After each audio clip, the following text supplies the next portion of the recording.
Good afternoon. Tonight I'm going to talk to you about two of the books that I read that I think are going to be paramount to creating my framework. So, the first book is Instructional Coaching, and it talks about a partnership approach to improving instruction.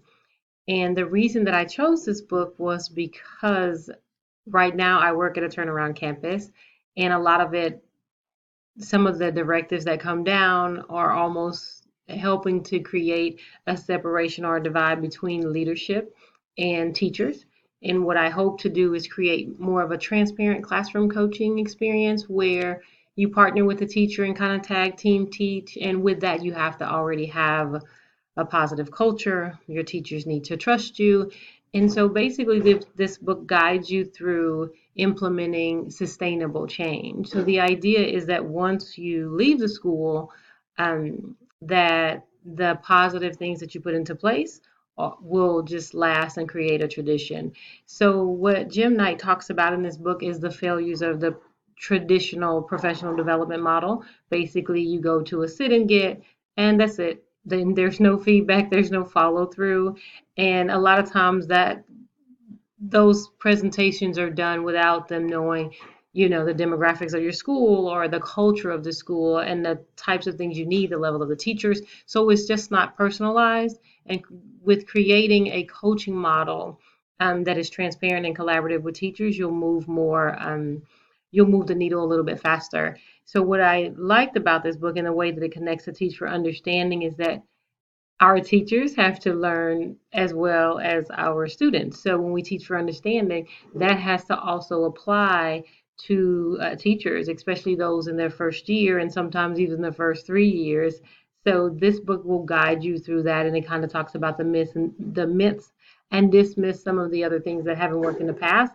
And it talks about how we've gotten to such more like a business approach, and of course, the reward is test scores, and you have schools that are, high achieving and now they want to be extraordinary. And you have schools that are low performing that are seeking to just be approaches like the situation I'm in. So this book, it really inspired me because I feel like it's sometimes when we're trying to turn around schools, we end up beating down the teachers and the kids. And so it's almost like a I got you versus creating a culture of collaboration. And so that's the biggest goal of that one. And there's also the second book, which it will not let me switch. Oh, nice. Okay. Shaping School Culture. And this book, they correlate some, but it goes about a different way. So this book also talks about creating sustainable change, but it takes it through starting with the foundation. So literally from creating your vision and mission statement collaboratively with all stakeholders, meaning community members, the teachers, the students, all having some buy-in. So you create that culture of togetherness in the beginning. It even breaks it down to creating your school logo and logo, mission, and vision together, which is we see that's pretty standard, but a lot of times that's rushed through. But this guides you through the importance and creating a logo that has symbolism and that will also be passed down. It also refers to creating sustainable change, and it correlates it to being like a member in a tribe and how some traditions are just passed down from generation to generation. So I really like the approach that it's using with that. But either way, it just talks about how we need to respect everyone that is in the work. And yes, you have a hierarchy, but together you're able to do more. I know that sounds like such a cliche, together everyone achieves more, but it really talks about a team effort. And sometimes in this turnaround work, it gets so nasty.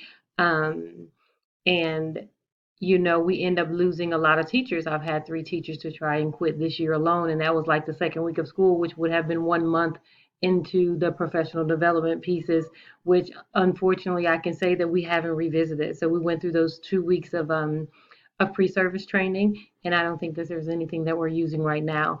So I'm really enjoying this class, and I hope to create a teaching for understanding framework that works for both teachers and students and leaders. So the audience would incorporate really all of the stakeholders and how we can really work together and create a culture of collaboration. So both authors, the end goal is the same, but ultimately it's gone about different ways. But I think if I actually read them the way I presented them, but I think if you read Shaping School Culture first, and it talks about vision, mission, and logos, and creating that strong foundation, and then leading into the collaborative coaching piece. So part of my framework will include creating a transparent coaching experience where you're comfortable with any leader coming into your classroom, because that's not going to be something that's in your appraisal. It's truly a coaching model. So I was really excited that I was kind of forced to read these these books, but it was funny because I was searching for them and I found the first one just in my cabinet, and it truly was something that I bought a couple of years ago and wanted to use, and it's actually from 2017, I think, the Jim Knight book. But ultimately, I just want to create and implement long-lasting organizational change, which of course is why I chose the degree.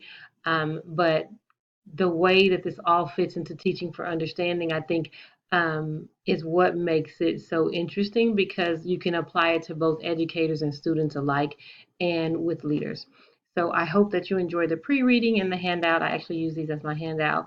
But if you have any questions for me, I look forward to answering them, and hopefully we can all collaborate. And I will see you guys pretty soon.